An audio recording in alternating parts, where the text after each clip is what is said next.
Hurt in a car? Call our sponsor, William Mattar. 844-444-4444. With a focus on motor vehicle accidents, the team at William Mattar has handled thousands of cases like yours. Let them help you get the money you deserve after a motor vehicle accident. Rideshare, truck, motorcycle, car, only call William Mattar. 844-444-4444.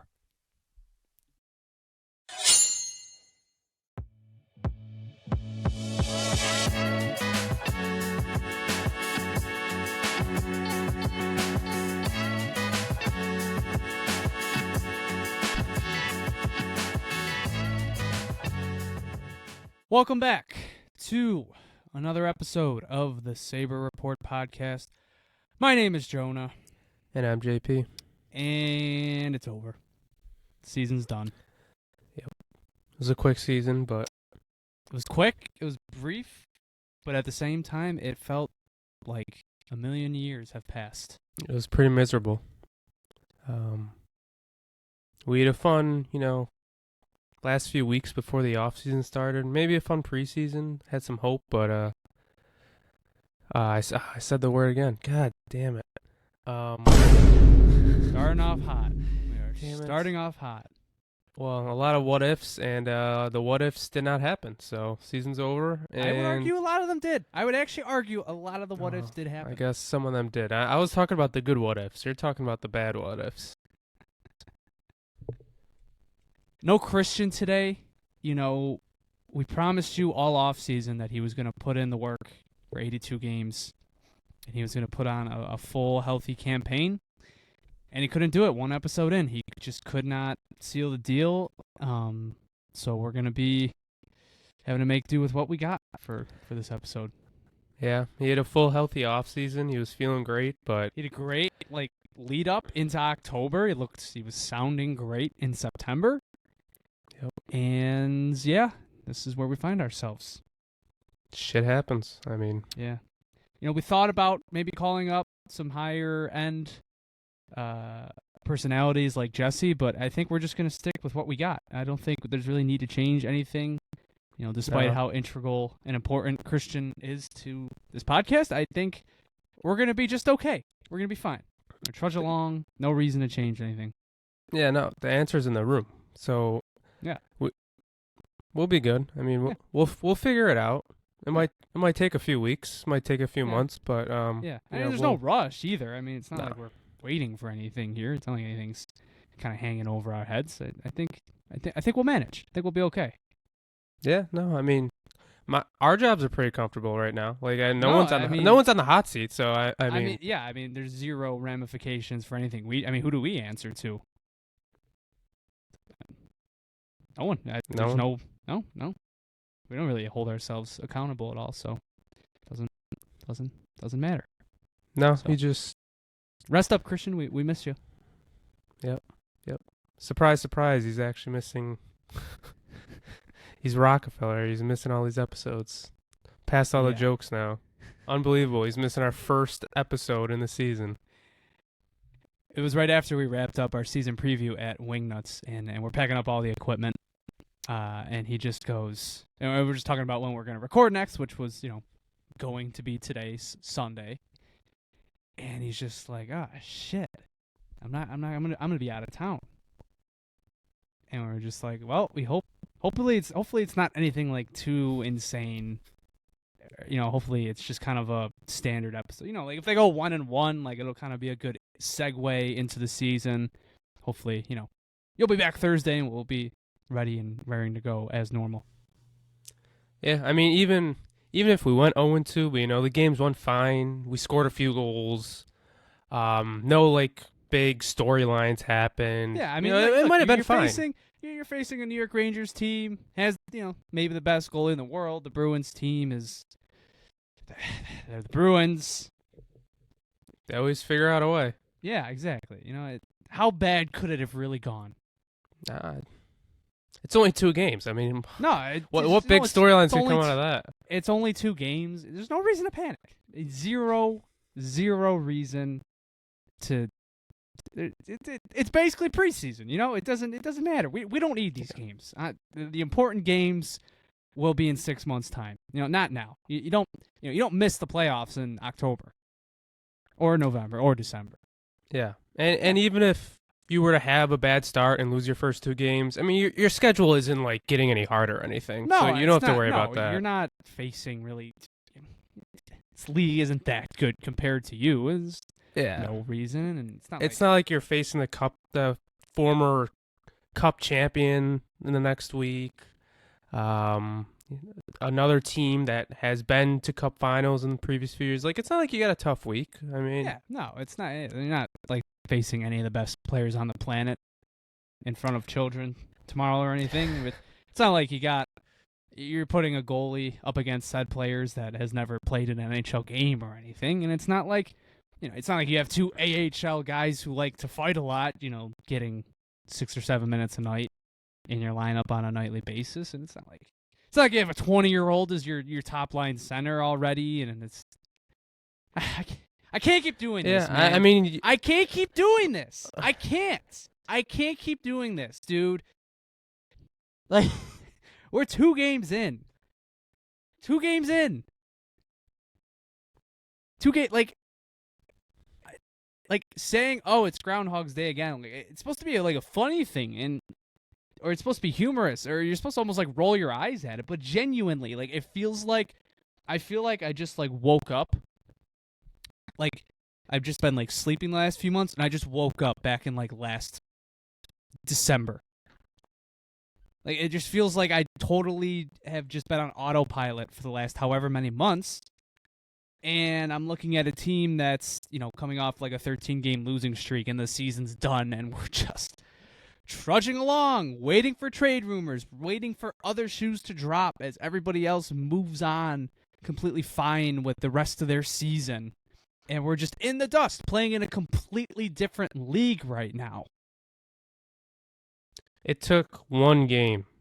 It took 1 game for 2 of the NHL's biggest insiders, in Elliot Freeman and Jeff Merrick, to talk about the losing culture and how Tuck might not re-sign here because of that. You just had to, like 1 game. It took Merrick 1 game to be like, man, you just got to wonder, like, by American Thanksgiving, this could be done. Like, you could have player movement left and right. Like, oh my God.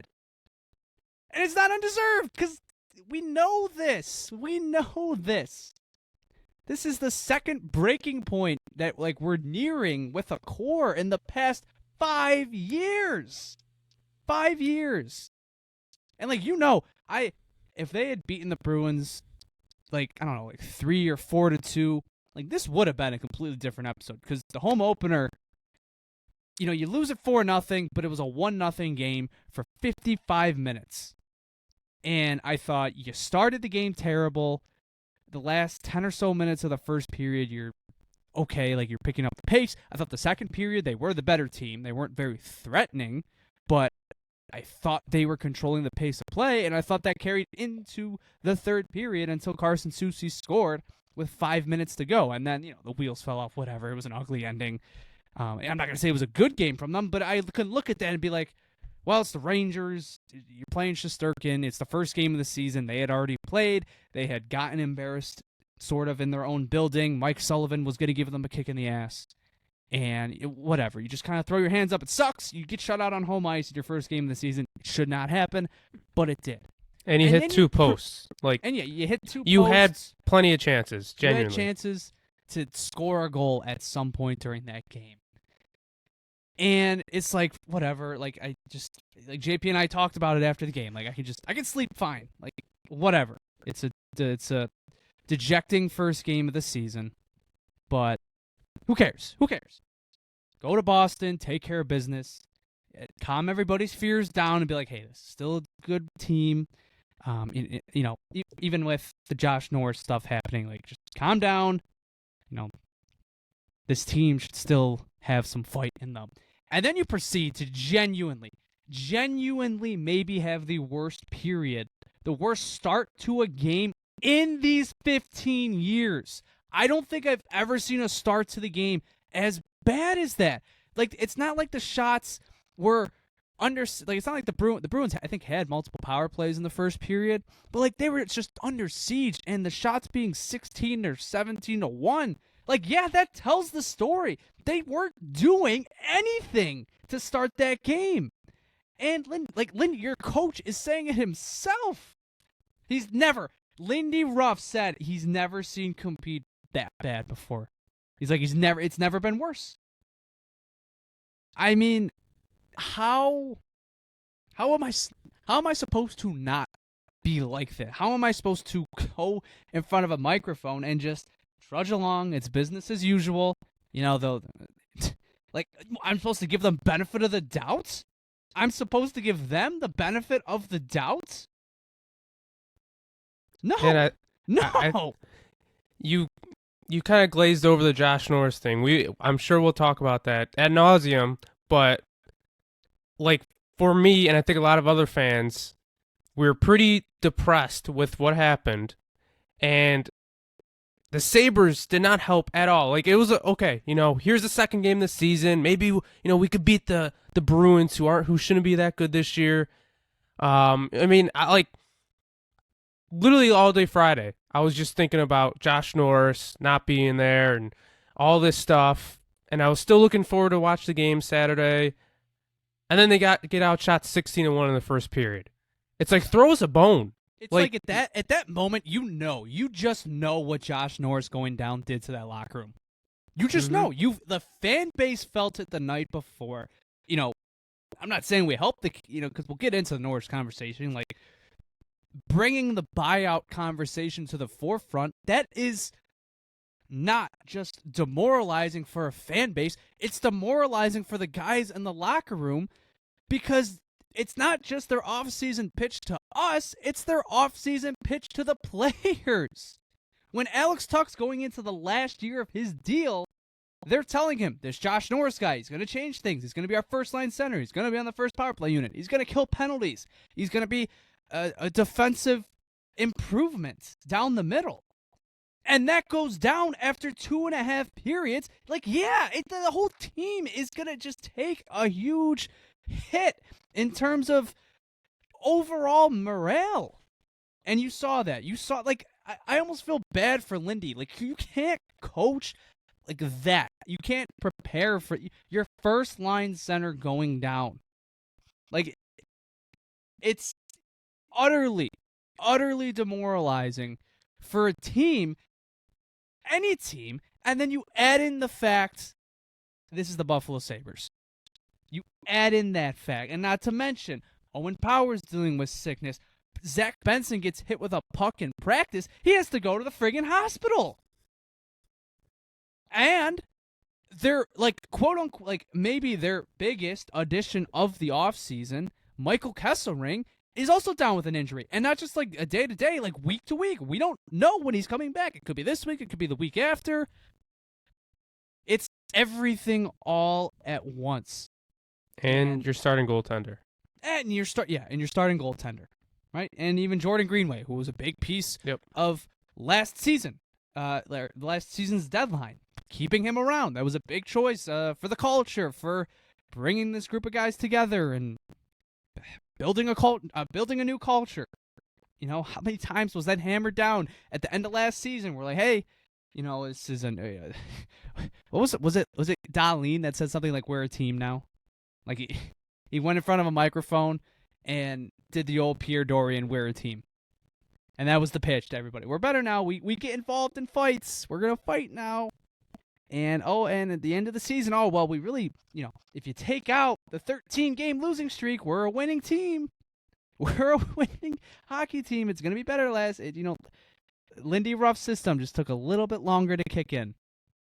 And here we are, and just 2 games in, it just looks like it's awful. It's awful. Have they had how many? You joke about the game, you joke about the goals, but how many decent scoring chances did they have in 2 games? Like, I would say legitimately one. Even the post, the one was a Thompson one-timer from the Rockstar zone, and the other was a Josh Doan tip. I mean, if you want to classify those as high danger, whatever, they're on the power play. They're power play chances. There's one good one that I can remember, and that was Krebs getting robbed last night. Krebs got robbed last night, and I mean, yeah, like that's basically as good as I can remember. It's 2 games against 2 teams that are not. I don't think they're good. Like I was saying this after the home opener. If you're a Rangers fan, do you even feel good about that win? I mean, yeah, you take your 2 points and you go, but like they weren't overly dominating. And the Bruins, I know they're 3-0. They had a good win opening night against the Capitals, but they barely scraped by against the Blackhawks. And then honestly, they probably should have. They should have blown the brakes off the Sabres with the way they were playing, and they only scratched out a 3-1 victory. Like these are not good teams, and the fact you look so undergunned and overwhelmed it's cause for concern, man. It's 1,000% cause for concern. Yeah, I mean, at the tip of the iceberg too, you got your power play. You had 7 different chances so far this year, and it's looked just as bad as last year. Nothing's changed. Once again, nothing. There's maybe been one good power play. Like I think the second power, it was the 2 posts. Yeah, and that the second power play of the season. Like they were good. Other than that, it's the same dog shit we've seen the last few seasons. Nothing's changed. Like I know we blame Seth Appert so much, and I'm gonna blame the coaching on this a ton because at the end of the day, if something's not working, change something up, figure it out. But the players too, like what are we doing? Like are you guys just like don't know what you're doing on a power play? Like even if your coaches are idiots and telling you to do all this bad stuff, just use your skill and do something. Like Dahlin and Tage, like they're invisible on the power play. It's embarrassing how bad it is with the talent they have. That's been the worst 2 parts, or the worst part about these 2 games is you're seeing the effects of what happens when your 2 best players aren't your best players. Like I think Tage Thompson has looked bad in both games, straight up. I thought Dahlin was their best player against the Rangers, but then he had a rough night in Boston, and you see what that does to this team. Like 2 players have off nights. Your 2 best players have off nights, and everything just caves in. No amount of offense is generated, and you just look beyond below average. And I know, like, I want to give them sympathy for the injuries. Like, Zach Benson is their first-line left wing. Owen Power being out for the first game was an issue. You saw that because you watched Ryan Johnson and Jacob Bryson play together for nearly 20 minutes or 15 minutes, and it didn't go well. And that's without even mentioning Michael Kesselring. Like, your second pair that night was Matthias Samuelsson and Connor Timmins. I want to give them sympathy for that. I do. And I'll give them a little leeway. Like, I don't think, like, at the end of the day, do I think this is like a McKenna team, like when they're fully healthy? No, but, dude, like, nothing. There's nothing, like, what do we even talk about not named Alex Lyon through these first 2 games? What? Nothing. Nothing else has looked good. I think, honestly, because we've killed them throughout camp and, last year, like, I think Matthias Samuelsson's looked solid. Actually, I would agree with that. And he was getting into some scrums. He's a changed jumped man. In last night, yeah. Yep. Jonah and I, we were joking about that. I think Josh Doan has looked good. He's looked as advertised. He's he's the only one with like a little pep in his step right now in the forward group. I can't give anybody else any credit. Yeah, it was funny. I went to the home opener with Jesse, and anybody that knows Jesse, he's not the biggest Alex Tuck guy. So he was kind of getting on his case during the home opener, but eventually, like, he was kind of right. Like, Alex Tuck has looked like a straight-up passenger throughout these first 2 games as well. Like, he doesn't seem fully locked in either. And, like, that's, Dahlin is the I don't know, I guess he's the heartbeat of the team, and Tuck's like the juice. The team plays up to that intensity, and it's the same thing with Zach Benson. Like, those are 2 guys whose high-intensity style of play is what the team sometimes takes after. And one of them's hurt. The other one, I just hasn't looked engaged throughout the first 2 games. I love Ryan McLeod to death. Like, he's looked very pedestrian. I mean, Jason Zucker, he scored last night, even though he really didn't. It went off the Bruins player. We still don't have a direct goal on Sabres goal. goal. Like, we did not touch the puck last. I don't know if that counts as a shot on net. It probably does, but I don't know if it should because it wasn't going to hit the net. I mean, I'm looking at some of their stats right now. Tage has 13 shots on goal. I don't think any of them have actually been good shots, okay? They're all on the outskirts, doesn't mean anything. The next highest is Zucker. Like, he's not supposed to be in your top 5, 10 in scoring this year. And he has 8 shots. Tuck's the only other one. He has 7, but it's like none of those shots have been high danger. It's been all perimeter. It's been all perimeter. They missed Owen Power so bad night 1. And like night 2, it just did not get better. And you just would think that like they would have figured out that there are ways to generate offense that do not include just having Rasmus Dahlin and Bowen Byram pass the puck along the blue line and tee off on one-timers. Like it's still their game plan all these years later, dude. It's still the moment the league caught on to them playing off the rush, they just cannot find other ways to generate offense, even though that was the plan for this group. But at the same time, Josh Norris goes down, Zach Benson goes down, Jordan Greenway goes down. Yeah, it's gonna be tough, but you can't give them sympathy because aside from Zach Benson, your team is full of injury-riddled players, and through two games, those fears have come to fruition. Everybody is hurt right now. It's depressing. I just can't believe, I don't. It's funny because at the end of the day, this is only the first 2 games of the season. We could have a great week even with the injuries, and we could completely have a different state of mind on Thursday when we record next. I'm rooting for that to happen. I genuinely am rooting for it to happen. I am too. I don't want to overreact, but at the same time, what do they expect of us? Your top line center just got hurt, and you looked awful against the Bruins. You haven't scored a direct goal yet. You're the only team in the league who hasn't scored 4 goals. What are we supposed to nothing's changed. It's the same shit as last year that's going on. No one's looked good other than Lyon and Doan, like we said. It's just nothing encouraging. I could tell you about more players who've played bad than about more players who've played good. I mean, there's nothing encouraging. There's nothing to build off of. Alex Lyon, yeah, he's played great so far. But at the end of the day, you can't rely on Alex Lyon the whole season. And you have to score more than 1 goal. So, even though Alex Lyon maybe had a bad last 5 minutes of the game against the Rangers, it doesn't matter because we didn't score a goal. So, until we start scoring, which scoring was not supposed to be a problem this year, I mean, we traded away Peterka, but you'd think you'd be able to replace that with some other guys. It obviously has not happened yet, so how is scoring our issue when we have Tage Thompson on our team? Man, this has been all over the place. Do we want to pick an area? Yeah, we probably should. This is. Let's get into the Norris conversation, man. Let's just do it. Okay.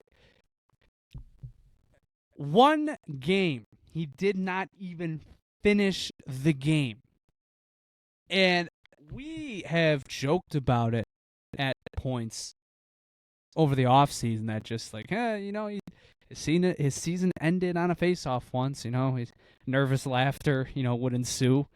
And my God, in a draw with, I don't know, how much time was left in the period?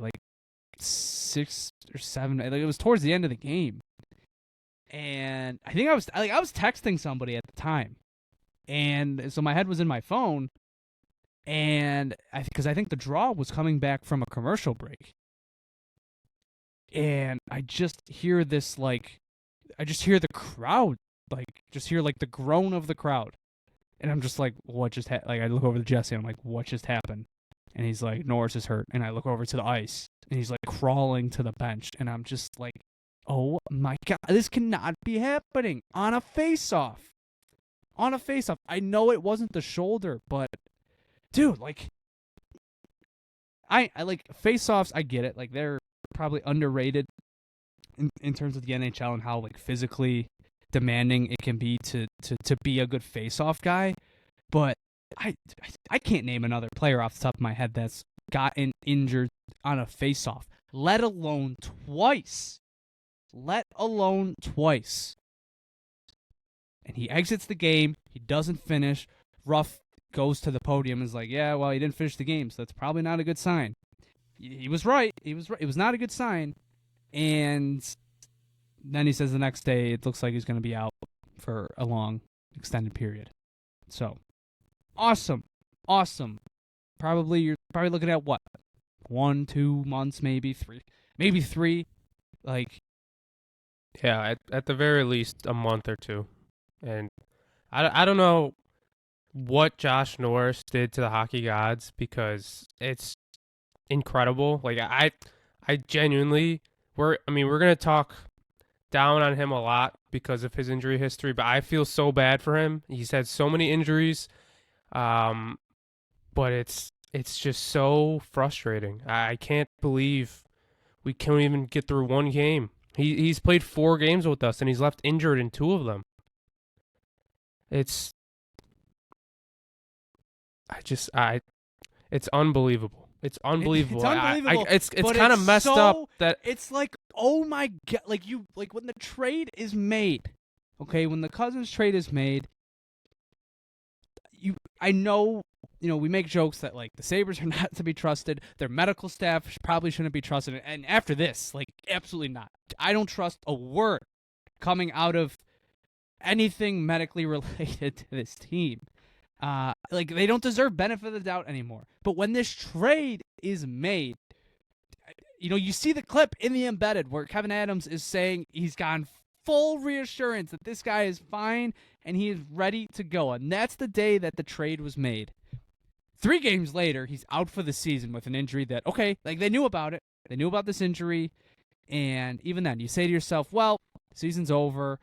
There's no point. Just give Norris a full off-season to recover and get healthy and come into camp raring to go. And Norris said that's what happened. He said he'd never felt better going into a season. And then he goes down, and you just immediately throw your hands up like, dude, like how? What could this doctor have said to you that was so reassuring that you hinged the Dylan Cousins trade on this? I'm not kidding. I think you could have taken on Josh Norris's contract in full for, I don't know, like a 2nd-round pick. I think so. I genuinely think if Ottawa, you just said, we'll take the full contract and we'll trade you like a 2nd-round pick, or maybe like throw in maybe it costs you like an Osland or a Hellenius. Maybe you can do that, but like just hinging the Dylan Cousins trade on maybe the most unreliable player in the NHL at this point is just so dumb in hindsight. It's so bad. Like I feel awful for Josh Norris. I wanted this to work. He looked great in camp, and maybe he comes back and he never has another injury again. But, dude, he didn't finish 3 periods in the regular season. One of Chopper the Bulldog, Friday, they were talking about it, and they were saying how once the trade happened, someone that they knew in the league texted them and asked them why. Why would they do this? And he was like, oh, well, he's a good player. And the guy was like, no one else wanted him because of his injuries and how he's so injury prone. I don't know what Kevin Adams expected or what this team doctor thought was going to happen. You can't rely on him. I mean, and we go in with no backup plan either. Like we don't have a center spine where if you lose Josh Norris, you'll be okay, even just for a few weeks or a month. We got to look at what happens, what it is. And, like, for some reason, Tage Thompson is still on the wing, and all they did was just shuffle up centers, and you've got Mason goddamn Geertsen as your 4th-line center. Or, never mind. It was I think Kozak was down. It was Kozak. I think it was Kozak. But like, oh my God. Like, how? Like, year 15 and a center spine in game 2 of the season is Yuri Kulik, Ryan McLeod, and Peyton Krebs as your top 3. And by the way, Peyton Krebs was your top line winger to start the season because of Benson. You have no better second option. You don't. Then they changed it after one period. Well, they changed it. It lasted 1 period, and they throw Jason Zucker up on the top line. But then, then Jack Quinn's in your top 6. And what she was for all of last night. Yep. Who was also another guy, not to jump around, but another guy where it's just like, what has changed here? Because the whole offseason I heard about this strength and conditioning improvement, and he was texting Lindy while in the gym, lifting weights, and the rookie form just looks just so far out of sight. It just looks like it's never going to come back. At least Norris looked great in the preseason. Jack Quinn did not. So, like, when is this going to happen? Yep. Now it feels a little messed up to pick Josh Norris to score 40 goals this year in our season preview pod. I don't know. It's unbelievable that it took less than 1 game for all of our worries to come true about Josh Norris and our center spine. It took 1 game. And it's not going to get any better. And hopefully Norris comes back in a few months and he's fine. But even when he inevitably comes back, he's probably going to be fighting through the injury for a while or even the rest of the year. Like, he's not going to be fully healthy for a while now. And what didn't they say it's the same injury, a similar injury to last year, but not like I don't know. They said something about the injury, but it's I don't know. It's just after 1 game, not even 1 game. Like, I was looking forward to this weekend, looking forward to watching them play Saturday. Instead, I was just thinking about Josh Norris and the Sabres and Kevin Adams in a depressing way. It wasn't supposed to happen. It was supposed to have a good start to the season, but it's quite literally probably the worst possible start to the season you could have had, other than Darlene or Tage getting hurt, knock on wood. But other than that, those happening, this is probably the worst possible start to the season you could have had. We talked about all those injuries. Well, what if you were possibly injured? Maybe you were in a car accident. Well, if you're hurt in a car, you can call our sponsor, William Matar. 844-444-4444. With a focus on motor vehicle accidents, the team at William Matar has handled thousands of cases like yours. Let them help you get the money you deserve after a motor vehicle accident. Rideshare, truck, motorcycle, car, only call William Matar. 844-444-4444. We talked a little bit about the buyout stuff, which is fun. I feel like we should maybe take a look at that because it doesn't look that bad. It doesn't. I hate to have this conversation. I really don't, but I will agree with you that it's not as bad as I would have thought for the as large of a contract as he has. What percentage would you put on that, considering it? Them considering it? Yes. 0%. 0%. Okay, what if Kevin Adams is fired? I would still say less than 5%. I don't think they are considering this at all right now. If they're not even considering like a Samuelson buyout, or, we know Terry doesn't like paying people who aren't here anymore. Like, I understand why this conversation's being brought up and why we tweeted that, but I don't think they will ever consider that, at least for another year or two, depending on how it goes. And that's just the craziest part. He's locked in for another, was it 4 years, 5 years? Like, is it 5 counting this year? Because he was extended. I know he signed the contract in 2022. Did he have another season before it kicked in? Let me see. It's either 4 or 5 years. 5 counting this season. 4 years after this, at $8 million. Like, why did they do this? Like, forget about the fact that he's injury prone. It's like, okay, like there are injury prone players in the league, but he's making $8 million. You willingly signed up for a liable, a very volatile asset who was also expensive. Dumb, man. So dumb. So dumb in hindsight that we had to sit here and like, I get it. Like, we were part of the problem too. Your team's bad and you trade your good players.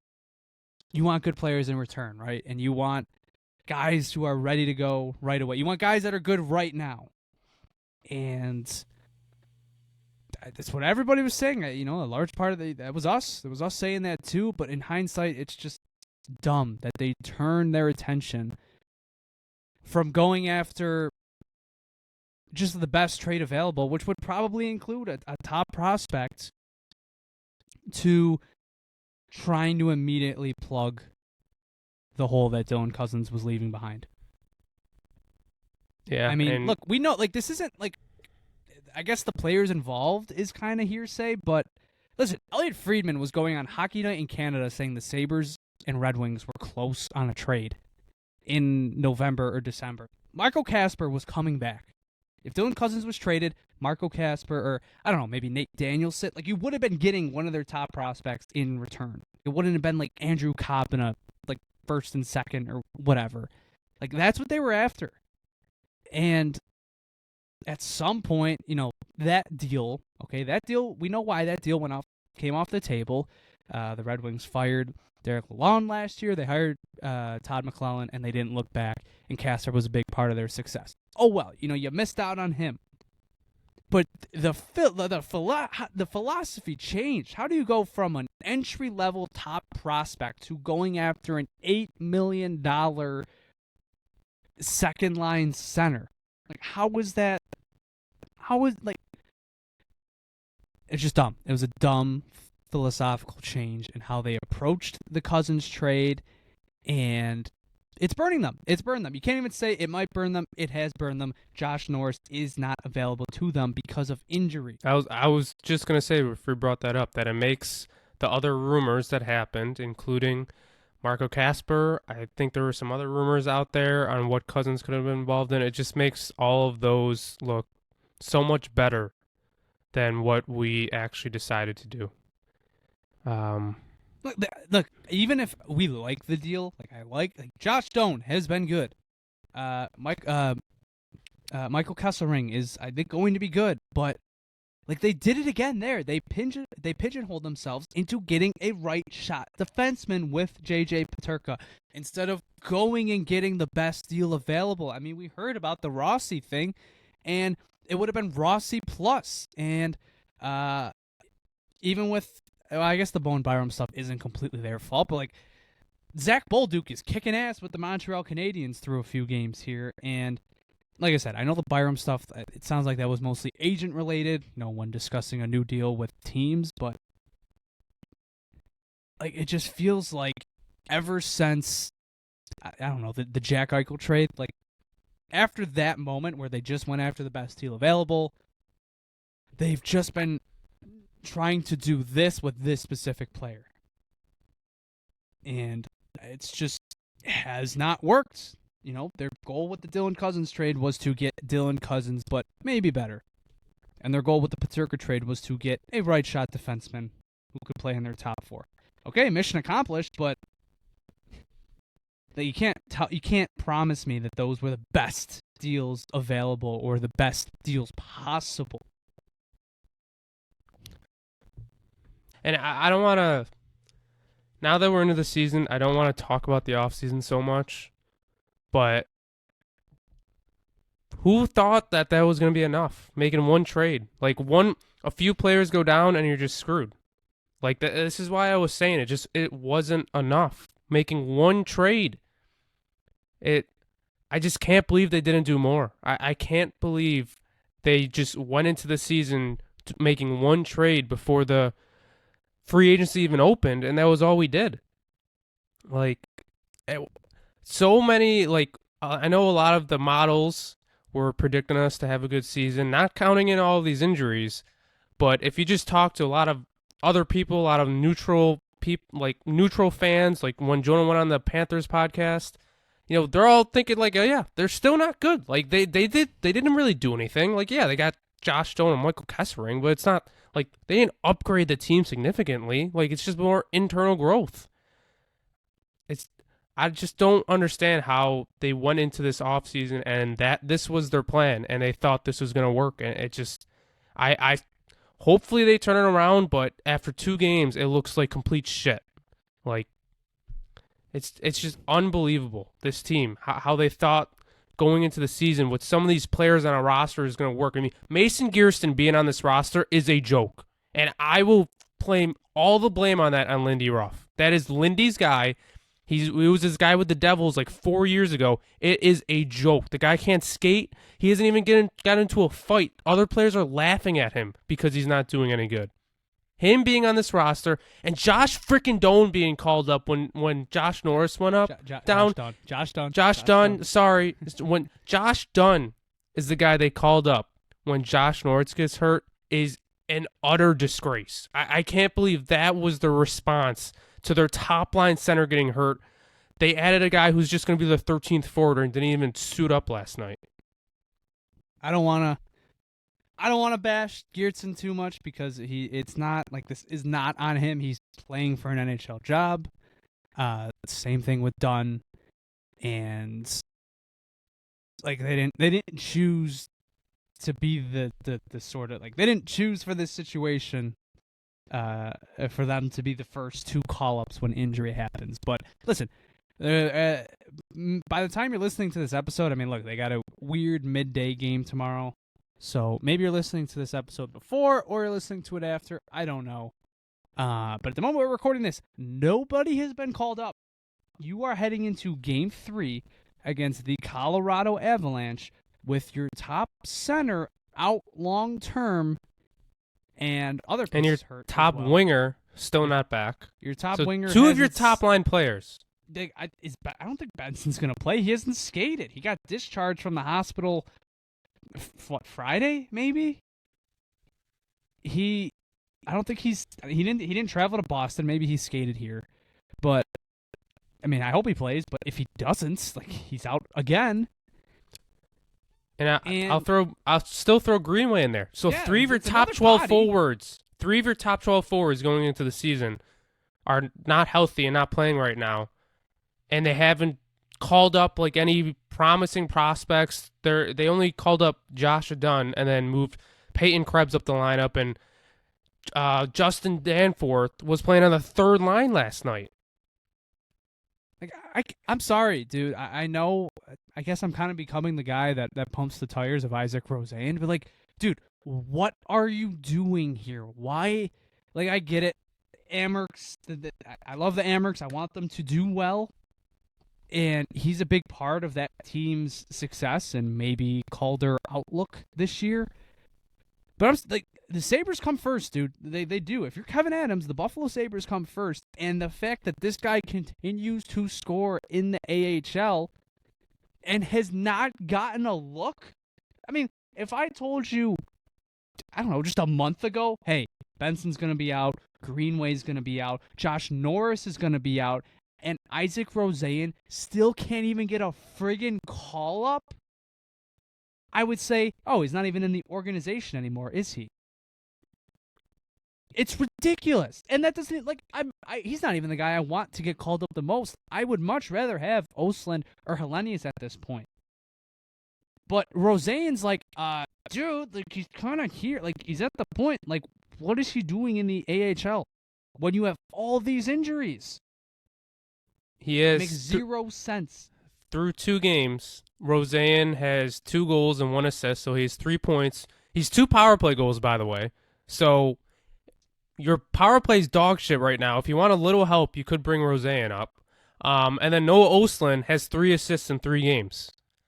I mean, it's 3 assists in the 2 games. Lanius is still pointless. So, like, look, if you want to keep Lanius down there, I don't think there's any reason why both Roseanne and Ostlund should be down there right now. Especially with Ostlund finished the season with us. He played a bunch of games. And Roseanne, there's just no reason he should be down there at this point anymore. And you need they're 2 guys that can play on the left side, which is where all your injuries are right now. Or, 2 of them, Benson and Greenway, are both on your left side, and it saves you from having to play Jack friggin' Quinn as your second-line left winger right now. Yeah, and even Ostlund, like, he's a center. I would take him as a third-line center over Peyton Krebs. And I love Peyton Krebs, but he should be a fourth-liner. That's all he is. Like, Peyton Krebs should not be moving up the lineup. I would be fine with Ostlund being on that third line over Krebs being the center spine. The one tweet I found, it summed up how the Sabres have treated some of their prospects perfectly. So this is from Sabermetrics. I'm sure all of you know this account, but the tweet was, the Sabres' treatment of prospects is interesting because they are apparently good enough where they can't toss them in as a sweetener in a larger deal, but they are not good enough to get NHL minutes over Danforth or Gearston at 21 and 22 years old. I mean, it's just perfect. How can you seriously make an argument that we're in an all-in season? We got to make the playoffs. We're a serious team, and we're playing Mason Gearston and Josh Dunn. I know he hasn't played yet, but he's on the roster. And you got Kozak and Danforth and even Beck Malenstein I'll throw in here. You got all of those 5 guys playing over Isaac Roseanne, who was almost an MVP of the AHL last year, has already had 3 points in 2 games, and Ostlund, who played a bunch of games with you last year, is a center, could have probably helped your center spine, and already has 3 points in 2 games. There's no reason. It's if you're a serious organization, at least one of those 2 is being called up, and probably Roseanne, since he's the most tenured, since he's the oldest. And I'm sure part of the reason that these guys haven't been called up is because they want to be defensively responsible, and maybe they don't think Roseanne and Ostlund can help with that. Our defense hasn't looked good, so I don't know. It's one of the things Roseanne excels at. He has a good two-way ability. Why is that your thinking, man? It makes zero sense. And I still don't understand. If Roseanne eventually gets called up, you gotta give these guys a chance too. He's not playing anywhere above the third line. It won't happen. Well, that's what I was gonna say. Don't call up these guys because these guys actually have offensive upside compared to a bunch of other guys that we're playing right now. Give them a freaking chance if you call them up. We don't have any direct goals so far this year. We have 1 goal, but we have basically no offensive production. So call up some guys who can maybe give you a little spark, maybe bring you a different look. Maybe Roseanne has chemistry with Kulik in the past. Maybe try something with that. I don't know. It's just give these guys a freaking chance when our offenses look like shit so far.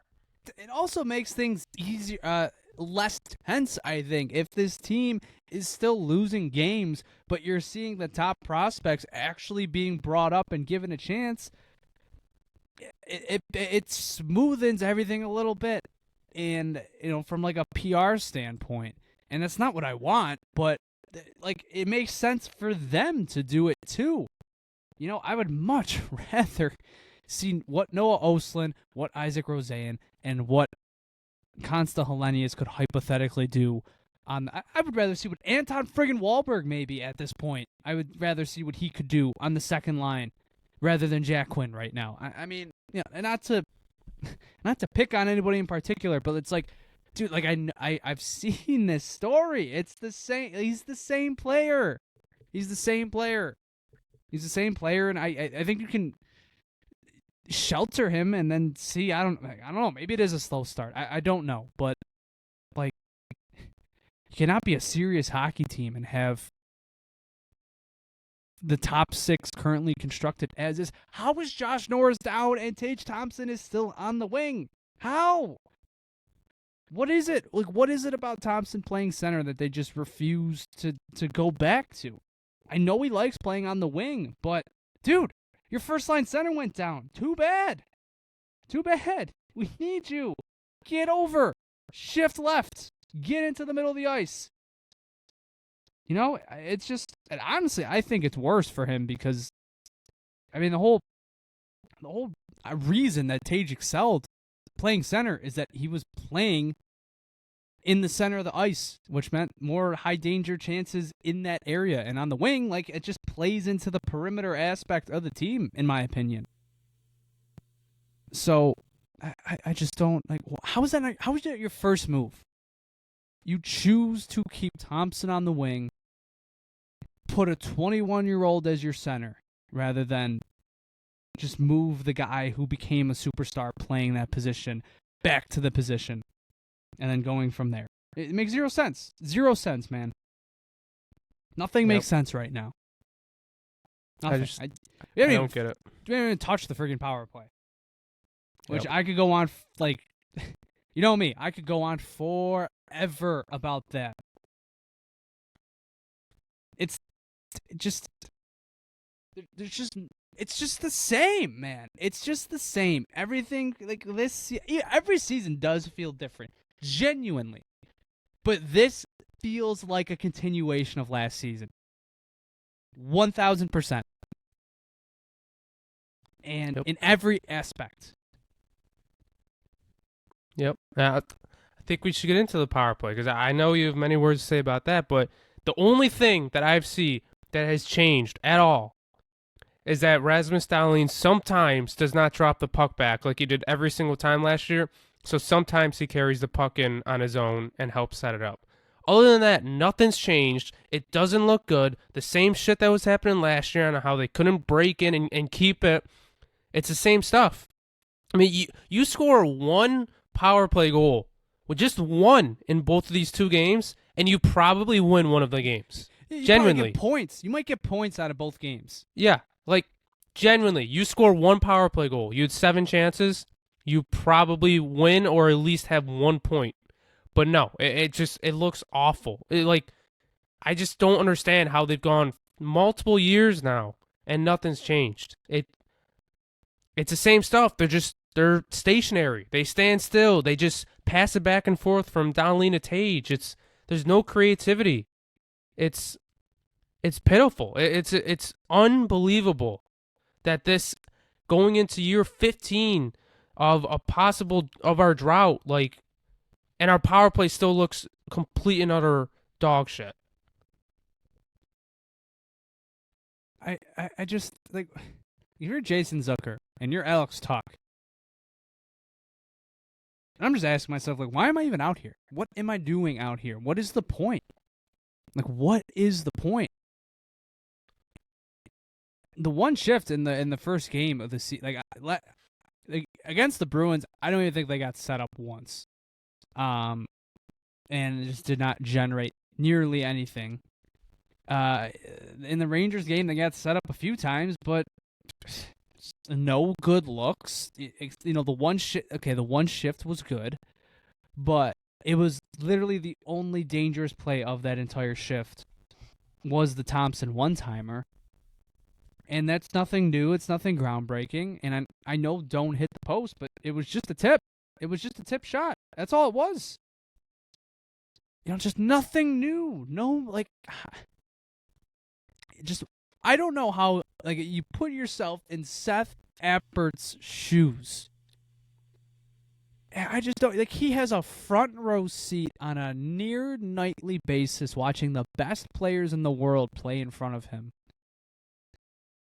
And he sees these power play units, when you're watching the Colorado Avalanche, or even, for God's sakes, the San Jose Sharks look infinitely more threatening on a nightly basis compared to you. What is going through his head? It's just wow, how'd they do that? How does it look so good? I don't know if our penalty kill is just not as good as other teams. Granted, I will say penalty kill 7 for 7, maybe a positive, but maybe Woo-hoo! I don't know if Yeah. I don't know if 7 for 7. I don't know if it's. Let's go 7 for 7. Yeah. I don't know if it's a different system or if it's bad compared to the other teams, but I don't understand. Every single time I watch an opposing team's power play against us, they walk into our zone with ease, get set up right away, and it's completely fine. The Sabres power play, on the other hand, it's like it takes a rocket scientist to try and friggin' figure out how to get in there and get set up because it's impossible. I don't get it. Watch what other teams do. Implement that. It's really that easy, you know? Like, I just don't... I would just love to be a fly on the wall during power play film sessions, if they even have those. I mean, I don't think there's evidence they have those right now. Like, what are they telling them to do? What are they, like, instructing? Are they instructing them at all? Are Rasmus Dahlin and Tage Thompson just going up to Seth Apper to be like, we got this. We know how to do this. Yeah. And they're just firing one? Like, maybe that might make more sense, honestly. But I highly doubt it. To me, it really probably just seems like the coaches are like, look, this will work. Just keep practicing. Like, once you execute it, like, it's going to be good. We trust you guys. You guys got this. Yeah, you guys got this. Now, granted, of course, Norris being hurt, you know, that was their top power play unit. They practiced the entire preseason. Anything, though. I agree. I'm just saying, like, at least for the Bruins game, like, they did have to move Kulik up. So it was a different look. But the Rangers game, it was still your projected units. Because even Benson being out, even though he should be on the power play, he wasn't on any of the power plays in the preseason. So you only were missing one player for your power plays. And that was only Norris against the Bruins. And it just didn't look any different. The Sabres power play, it does not matter who's playing net front and who's playing the bumper. All that has mattered is 3 players, 2 of which have stayed the exact same, and it's been a shuffling door on the right side. Okay, it was Josh Norris. Now it's Yuri Kulik. Before Norris, it was JJ Peterka. Before him, it was Dylan Cousins. Before him, it was Casey Middlestat. Before him, it was Victor Olofsson. It does not matter who's on the right flank. The system sucks. It's awful. All right? Yep. It got so bad to a point. First of all, it's cost them at least 1 playoff appearance, maybe 2. If it was a good power play, they might get it. Both of Don Granato's, his last 2 years as coach, they get in with a good power play. Genuine. Maybe 23-24. Like, does a good power play swing them another 8 points? Maybe. Maybe not. But if they have a half-decent power play in 2023, the drop-off never happens when teams finally start covering Tage. And they get in. They get in that year. This drought would have been over. Okay, but they didn't. And it got so bad to a point that Don Granato had to step in and take over the reins from the coach that was running the power play. It still didn't fix anything. And they got rid of the power play coach. Oh, no, wait, they didn't. He's still in the organization, and he's sitting in suites with the owner. He's and then, you know, they hire a guy who didn't run the power play in the AHL. The guy who did left the organization. He left. And you know me, I am not a big Michael Peck. Like, I don't, kiss the ground that Michael Pekka walks on like a lot of people do. But I said the one good thing that he did and that I was really upset was leaving the organization was he ran a good power play in Rochester. And then he ran it with the Rangers. And, last year the results weren't great, but the year before that, they won the friggin' President's Trophy. I think he could coach a good power play.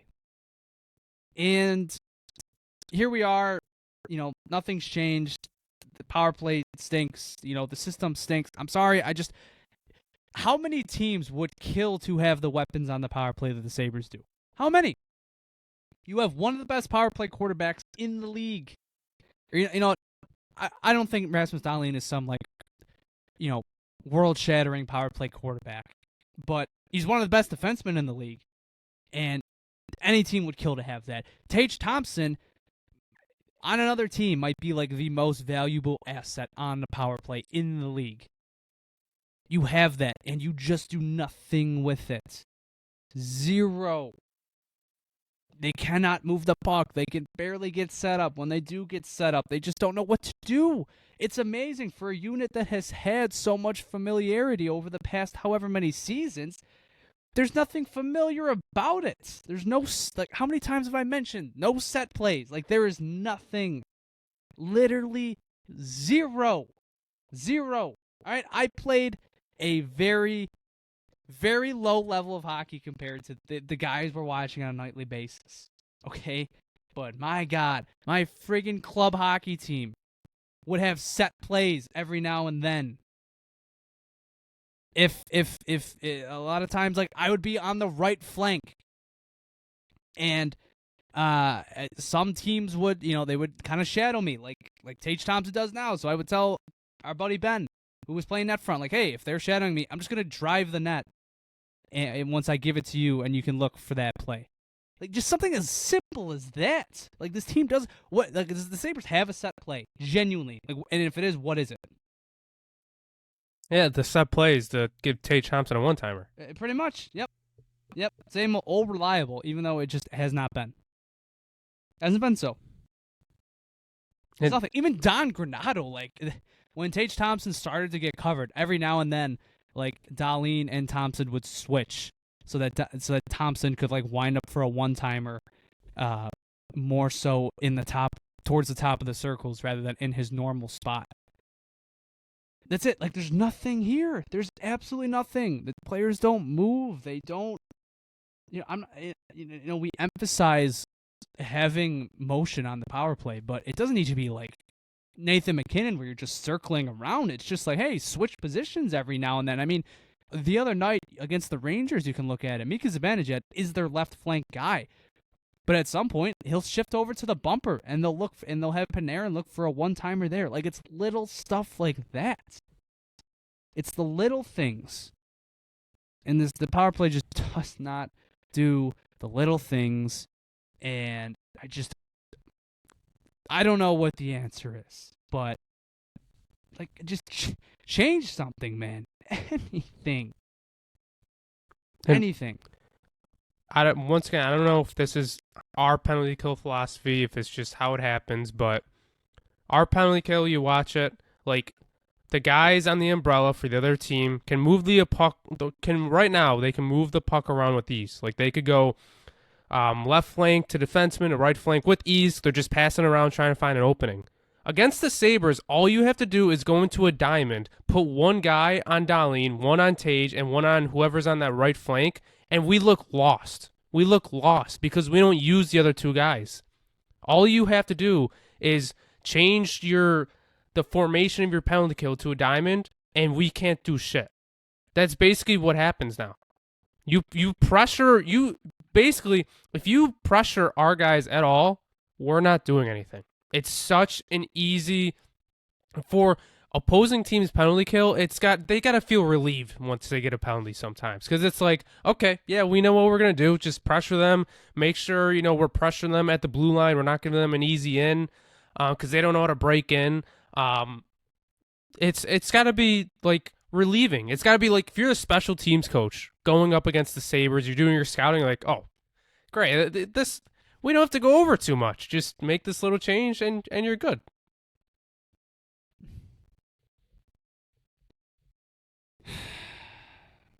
Game two, and this is where we're at. Yeah, I think I was looking at power play percentages earlier for the weekly look ahead. I'm pretty sure there's only 4 teams that haven't scored yet. There's 5 teams who haven't scored yet, and we are one of them. The Devils, Maple Leafs, Canucks, and Capitals are the other 4 teams, but we're one of 5 teams who haven't scored a power play goal yet.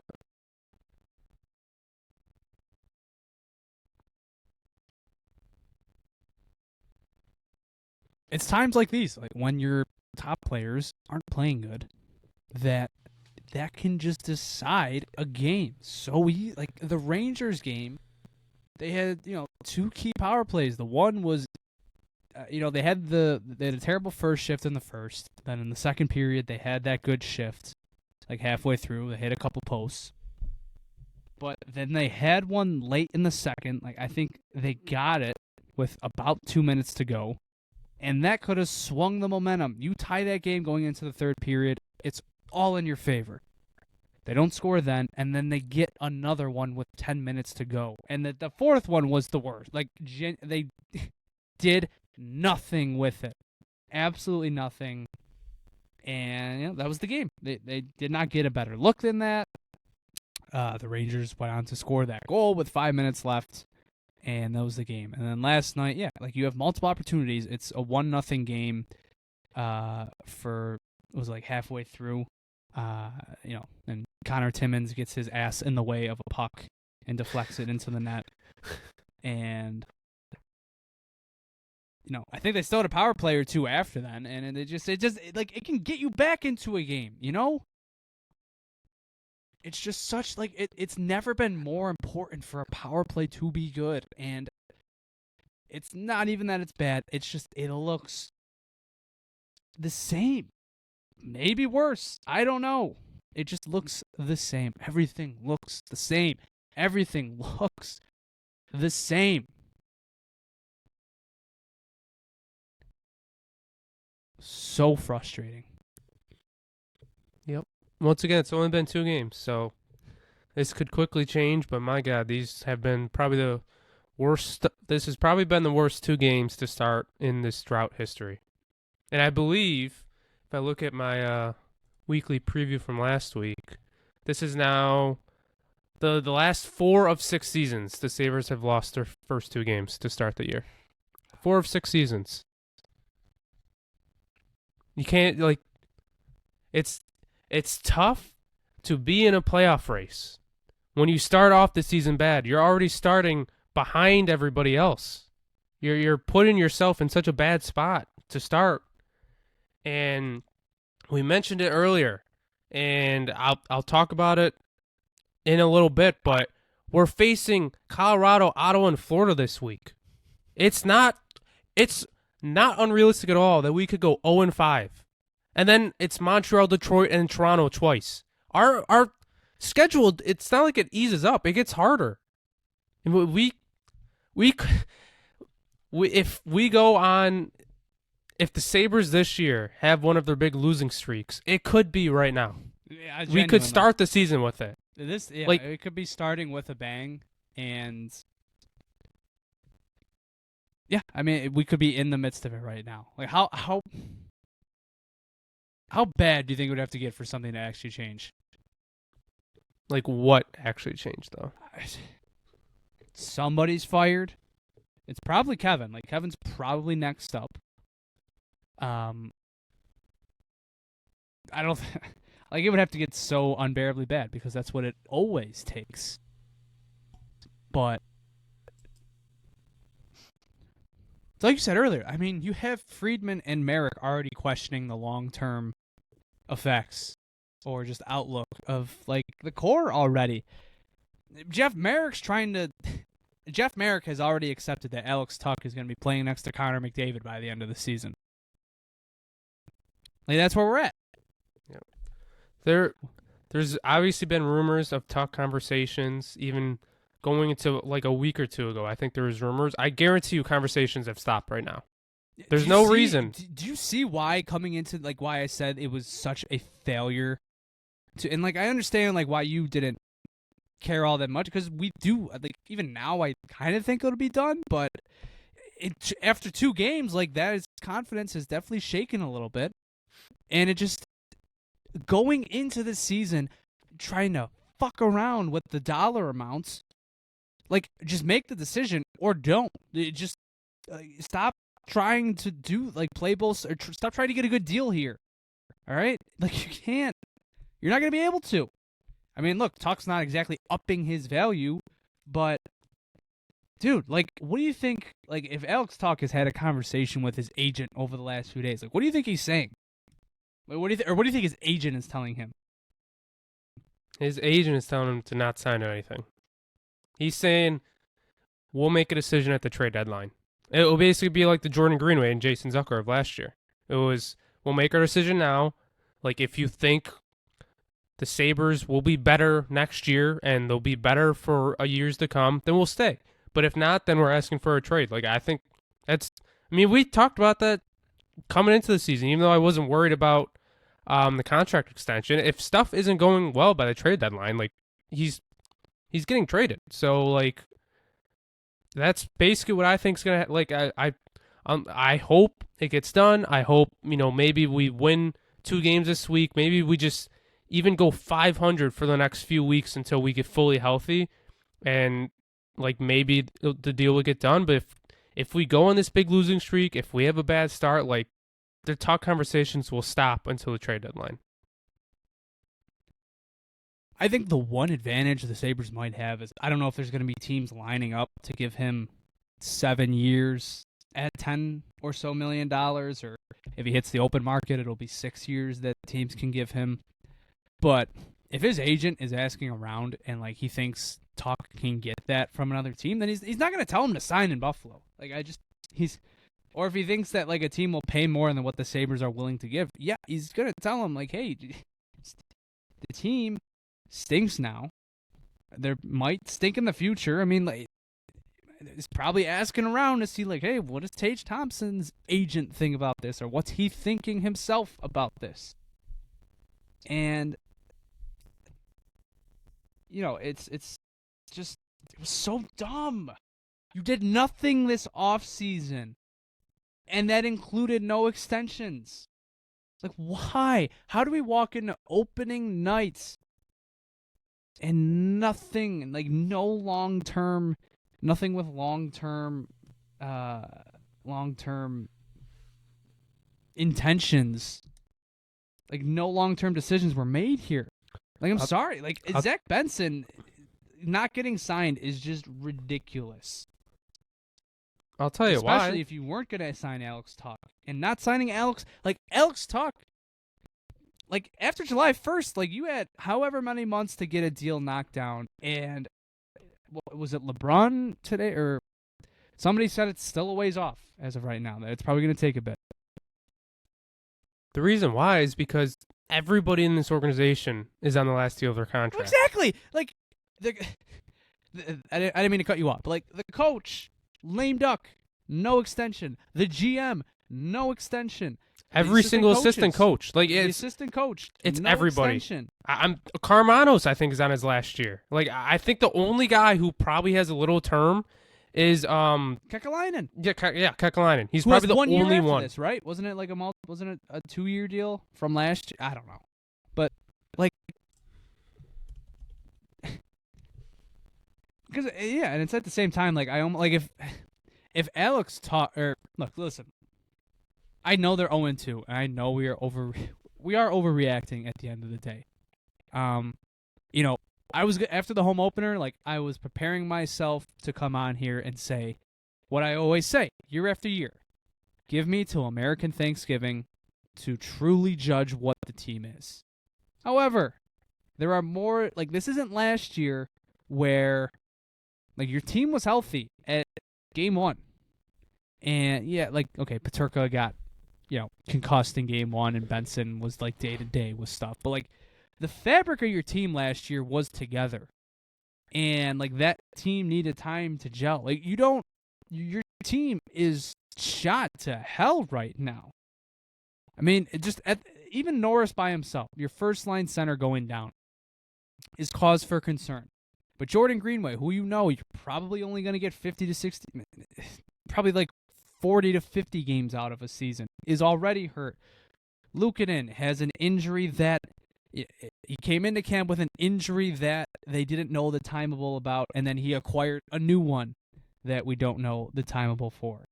The Benson thing I'm not really worried about, but you've got Kesselring who's week to week. Like, you just have all these things that it just feels like they're going to percolate forever or for an extended period here. And, like, this season can spiral so quickly. I mean, these are your next few games. I mean, like JP said, you got the Avalanche on Monday. You got Ottawa on Wednesday. Florida on Saturday. Montreal on Monday. Then Detroit. Then 2 games against Toronto. Like, this can get bad quick. It kind of lightens up after that point, but dude, it's not looking good, and this can spiral. And my point in all of this is, like, I know Merrick's, like, we've made fun of Merrick in the past. Like, there was the Pink Sheets quote that was kind of, recirculating earlier this year when nobody got fired.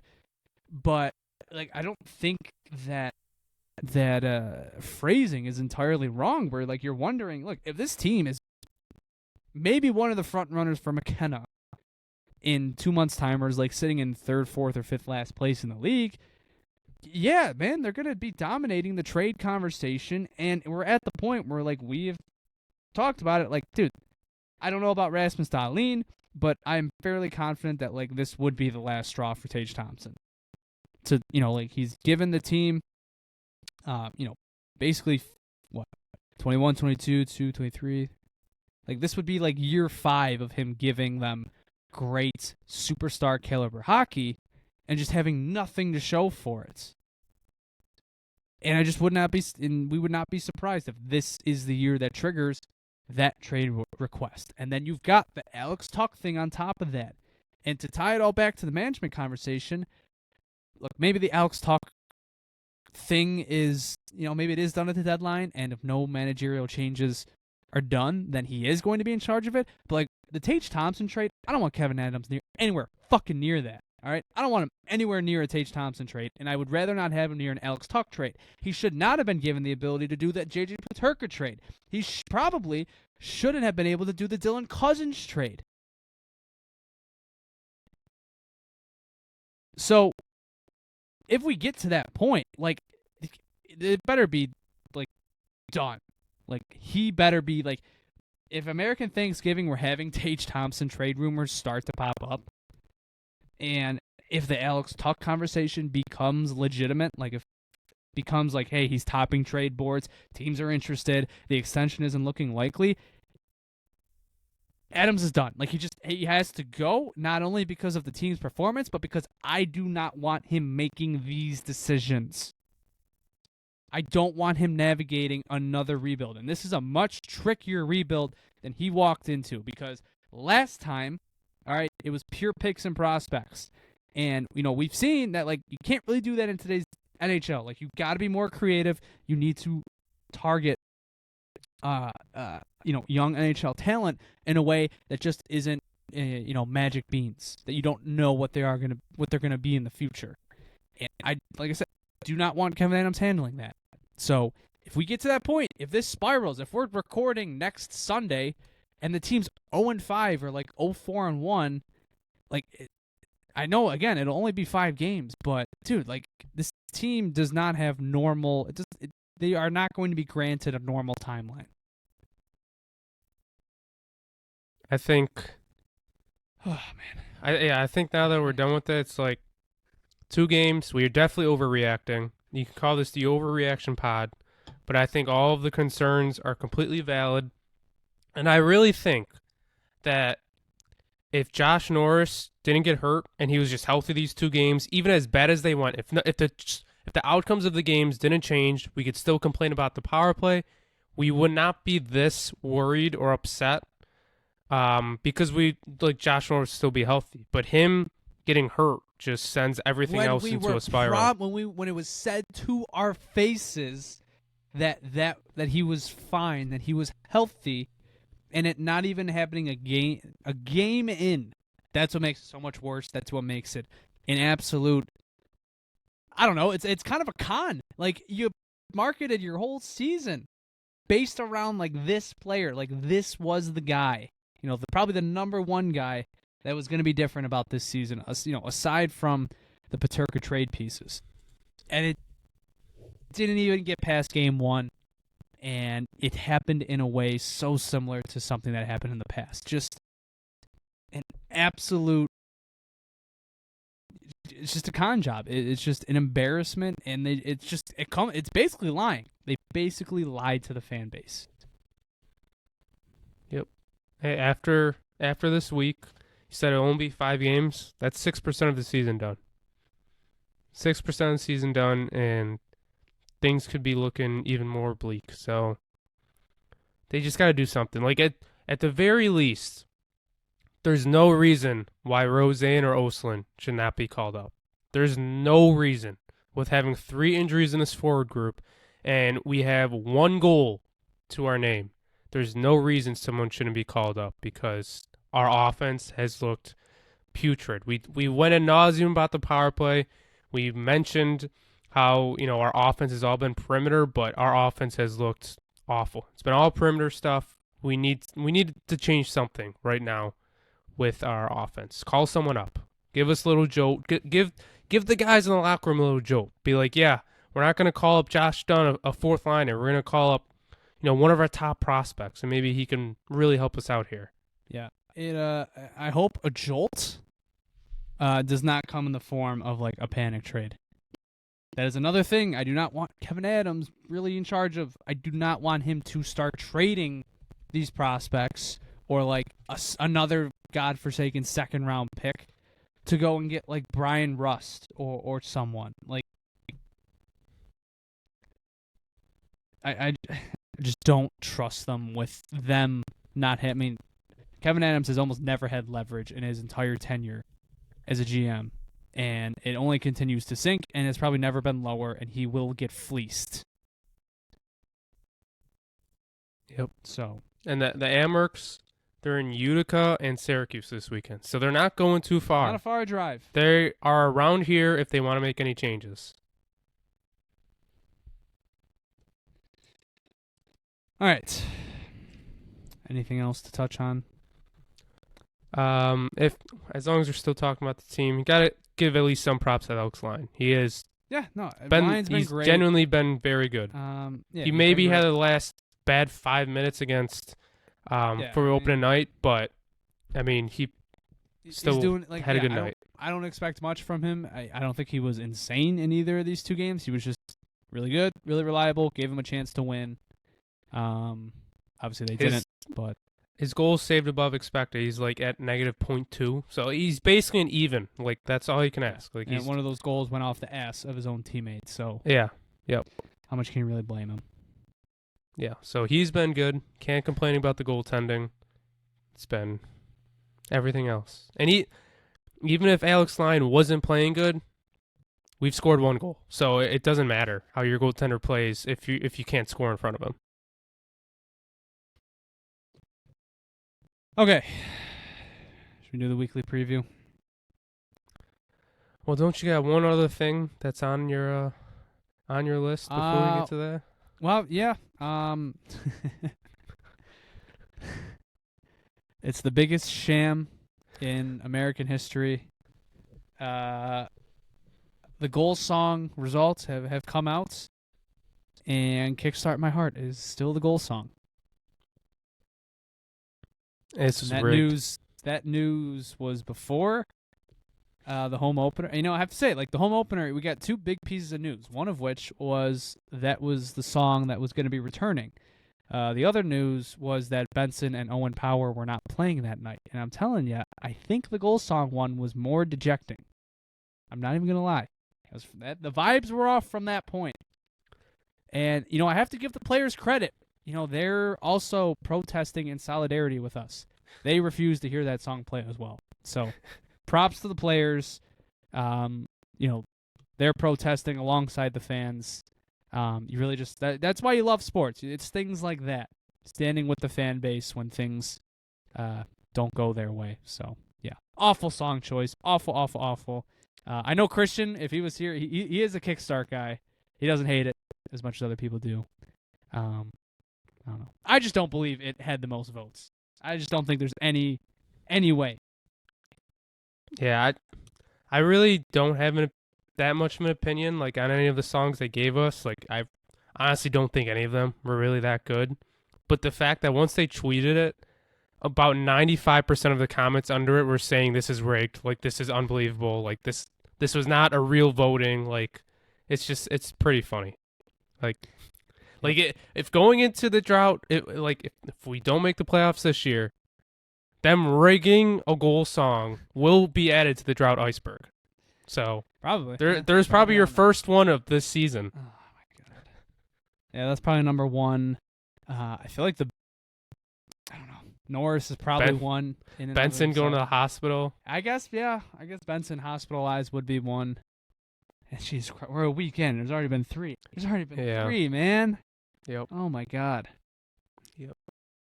I do want to mention, we forgot to talk about it last week. Some of these food options at the stadium do look a little enticing. Yeah, that Tage Parm. Tage Parm they ran out of after the first period, which I think is hilarious. Like, it's in hot demand. It was like the one food item that they marketed the most, and from the sounds of it, they ran out after like 1 period. That looks so good.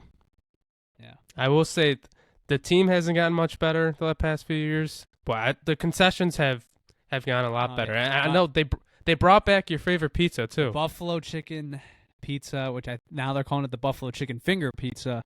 It has returned, even if it's only for a temporary period, which I think is BS. But yes, I did have a nice slice of that, which was very good. I also have to mention, I felt so bad. I didn't ask for his name, but somebody came up to me while I was actually waiting in line to get pizza, and said hi, and they were a big fan of the show.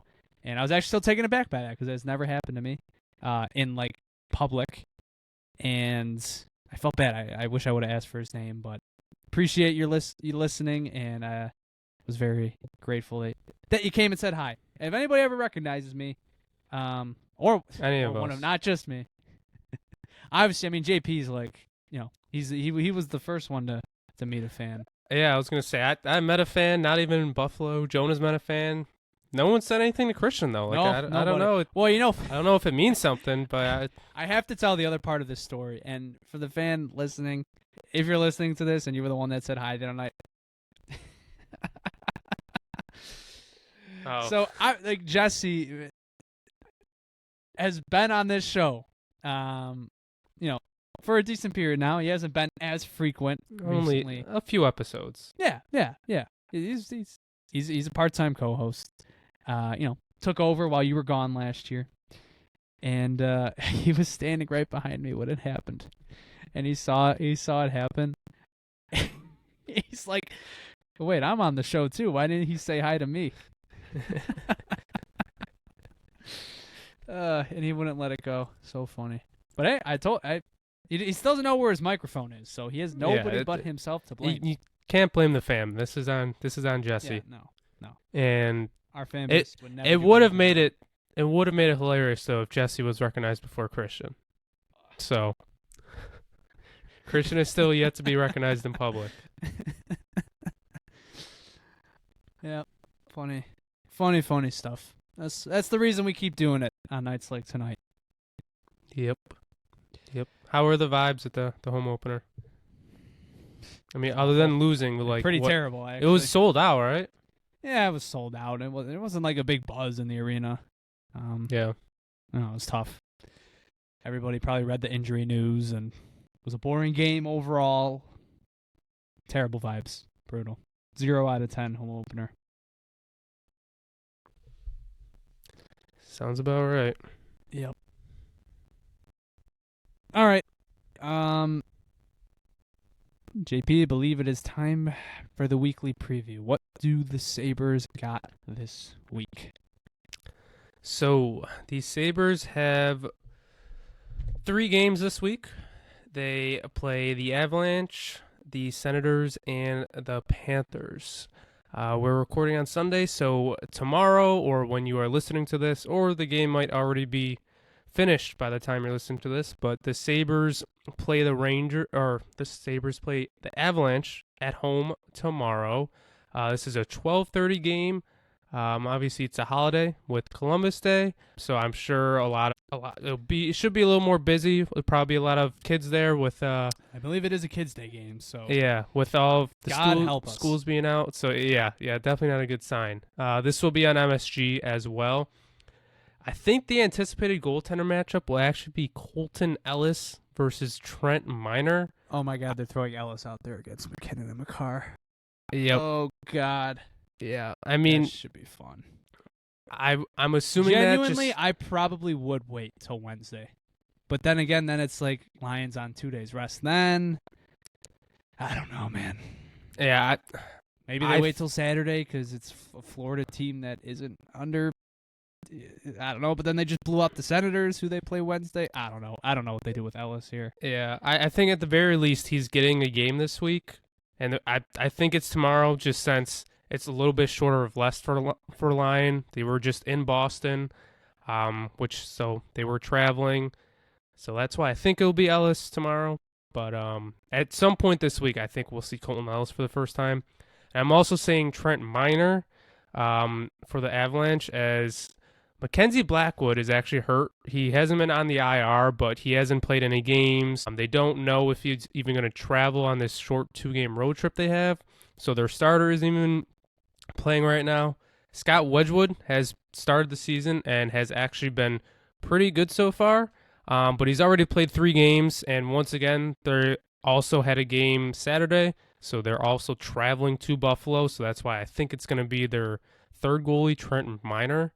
So I think it's going to be a backup goaltender matchup, since it's a 12:30 Monday, weird time game, but must see. Yeah, must see TV. I got 2 words for you: Colton Ellis, Trent Miner, must see TV. If it is Ellis, we mentioned him a little in our season preview, but he had 42 games in the AHL last year, had a .922, 2.63 goals against, had a .933 in 3 games in the AHL playoffs. If it is Lyon, and for the rest of the games this week, once Lyon plays, so far he's had a .919 save percentage, 2.55 goals against. He's played very good. He's about even on the goal save above expected, about as much you can ask from him. Trent Miner, he only played 1 game last year, and he had a .879, 2.62 goals against in that game. And if it is Scott Wedgwood, if we face him again, so far he's at a 9.25 and a 1.7 goal save above expected. So he's definitely having a good start. The Avalanche, so far, they are 2-0-1 with wins against the Kings and the Utah Mammoth. And they had a shootout loss to the Stars last night. Both McKinnon and Nietzsche's are off to a hot start. They both have 6 points each. Nietzsche's has 3 goals. McKinnon has 2 goals. Jonah's favorite player, Norris winner Cal McCarr, has 3 assists. So their top players are actually performing compared to ours. Our top 2 point leaders are just Zucker and Samuelson, I believe. Yes, that's the only 2 who have points. Yep. That is. Anyways. The Avalanche, this offseason, they added Brent Burns. They lost Jonathan Drouin. And they had 1 big trade. They traded Charlie Coyle and Miles Wood to the Blue Jackets for Gavin Brindley. But for the most part, it's still their main guys. Obviously, they got Nietzsche's. That's like their most recent big addition. So I actually had a request from one of our fans, our father. He said to talk about any former Sabres that are on the team that we're going to be playing. I think it's a good idea. So the only former Sabre on the Avalanche is actually Victor Olofsson. He ended up with the Avalanche this offseason, and he has 2 assists so far. And I think his one assist was kind of going around because it's Victor Olofsson. He's not really the best playmaker, and he had a pretty nice play. So we might get some Olofsson tomorrow. And my key to this game is going to be to score goals. All right, and plural? then More than what'd one? you say? Well, Yeah. This is plural. Maybe I should take away the plural part. Just score 1, but I'll say score. We don't want to get crazy, baby steps. Let's work on scoring a goal that you shoot past the goaltender. I think that's fair. I agree with that. We'll start there. We'll go from there. Yep. Then the Sabres play the Senators at home Wednesday at 7 p.m. This will also be on MSG. I'm assuming this is going to be Lyon versus Ullmark. Their backup is Levi Merilanen, if it were to be him. We talked about Lyon, but Ullmark has not had a good start to the season. He's at an .808 save percentage. It's a 5.01 goals against. And per Money Puck, he's a negative 4.7 goals saved above expected right now. So I believe there's been 10 goals scored against him. He had a rough night against the Panthers the other night. Yeah. So he has not started off the season good, if that's who we're going to be playing against. So it's either going to be him or a backup. So maybe that's good for our offense. But maybe. definitely not a good start. I will shout out Sabres versus the Atlantic series. We did cover the Ottawa Senators, talked about what additions they made. So definitely go listen to that. The Senators so far are 1-1 with a win against the Lightning and a loss against the Panthers. Shane Pinto's off to a hot start. He has 4 goals in 2 games. Cousins has a goal. And honestly, yeah, of course, on the power play. Sorry. No, you're good. Battling something here. And, right now they're 1 game ahead of us in the division race. So this is a big game for the division. This is big for the playoff race. It is. It's big. The former Sabres, the only 2 are Cousins and Allmark. My key to this game, score goals. Noticing a theme here. Yep. I think you're catching on. And then the Sabres play the Panthers at home on Saturday at 1 p.m. This will also be at MSG. I believe if you're going to the game, the first 5,000 kids get a Sabretooth hat. So it might be another 2 Kids Day games this week. I don't know if they're both like officially Kids Day games, but considering the time of them, I think they're definitely considered them. Oh God, yeah, this is not good. I'm gonna assume Can we add a match key up. to the game? Can we get these games flexed to a later time? Get key to the game. Get away from kids games. Yep. The Sabres do not play good on them. The anticipated goaltender matchup is probably going to be Lyon versus Bobrovsky. Their backup is Daniel Tarasov. If it is their backup, since we can't score any goals, I wouldn't blame any teams for playing a backup. Your job has definitely gotten a lot harder, given how bad this team is, because you're going to be talking a lot of scrubs that they'll be facing between the pipes. I know. I'm putting all of these guys in parentheses because there's a good chance that teams are just going to start playing their backup against us to rest their starters. Bobrovsky has had a good start. He's .925 so far, 1.67 goals against, about even at his goal save above expected. If it is Tarasov, he was with Columbus the past 4 years, had an .881 last year and a 3.54 goals against. Once again, since this is a division game, highly recommend go listen to the Sabres versus the Atlantic to cover the Florida Panthers. But the one thing that we didn't cover in that, because it happened since then, is that Barkov will be out most of this year and will probably return near the playoffs. So that's really the only change since then. The Panthers are 3-0 so far, surprise, surprise, with wins against the Senators, the Flyers, and the Blackhawks. So even though they don't have Tkachuk or Barkov, they haven't skipped a beat. I will say this has been a team effort so far. No big stat leaders. Marchand and Lundell both have 2 goals, but no one has over 3 points in these 3 games. They have played 3 games already, and they play 3 more games this week before even facing us. So we will be their 7th game of the season. They play a back-to-back Wednesday, Thursday. So this will also be, once they play the Sabres, it will be their 4th game this week and also the 4th game on a 5-game road trip. All right. So them up. You might be getting a tired Panthers team. I'm not saying that changes my opinion on if the Sabres will play good against them at all, but theoretically, you could be facing a tired Panthers team playing 4 games this week, Monday, Wednesday, Thursday, and Saturday. Like I said, they already faced and beat Ottawa. They also faced Detroit, Buffalo, and Boston on this road trip, so it is a big week for this division. So far, they have the 2nd highest power play percentage. They are 5 for 12, so definitely going to want to stay out of the box. And the former Sabres on the Panthers are just Evan Rodriguez and Sam Reinhart. My key to this game.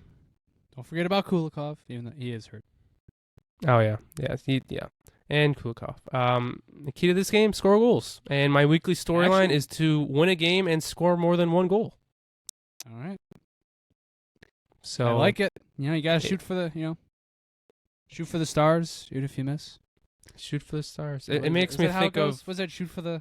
what is it? Shoot for the moon, shoot for the stars, aim for the moon. Something like that. Hold on. Me doing these keys of the game and just saying score goals. There it is. Shoot for the stars, aim for the moon. Yep. There you go. See, Makes me think about Rob Ray when he always has. Is that the phrase? I don't know. Oh, The first gosh. result that came up is a song by Pop Smoke. So I don't know. I'm gonna say that was right. I think I used it right. Shoot for the stars, aim for the moon. I was gonna say with me doing these key of the game, just saying score goals, makes me think about Rob Ray when he does his keys to the game, and once we're not doing good, and he just says, Well, it was. I still remember. I still remember the origin of that one. They got shut out. This was, I think, the Darlene last place finish here. They got shut out in 3 consecutive games. That happened. They got shut out in 3 consecutive games. And I think the 4th game they were back at home, or they were wherever they were, wherever they were. And the keys of the game were just score goals. Yep. We didn't mention this at all, but it took us over 100 minutes to get our first goal. Is into the 3rd period of our 2nd game. I really thought we were going 2 games without scoring. I was kind of rooting for it, in a sense, because they had only done that one other time, or so, or had they done it before? Had they gone 2 games without one?